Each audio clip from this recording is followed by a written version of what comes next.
Le sommet européen qui s'est déroulé lundi et mardi à Bruxelles devait avoir pour priorité la pandémie de Covid-19 et la lutte pour le climat.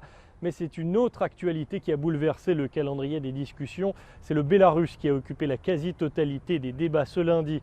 Après cet épisode bélarusse, il a finalement ce mardi été question de la Covid-19 et de l'ouverture des frontières pour relancer le tourisme en Europe, alors que près de la moitié de la population du continent est déjà vaccinée.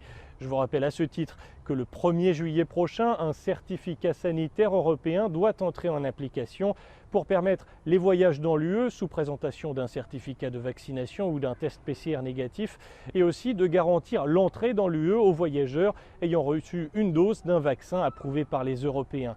Mais certains pays veulent encore se garder le droit de mettre en place des quarantaines, ce qui crée quelques frictions au sein des 27.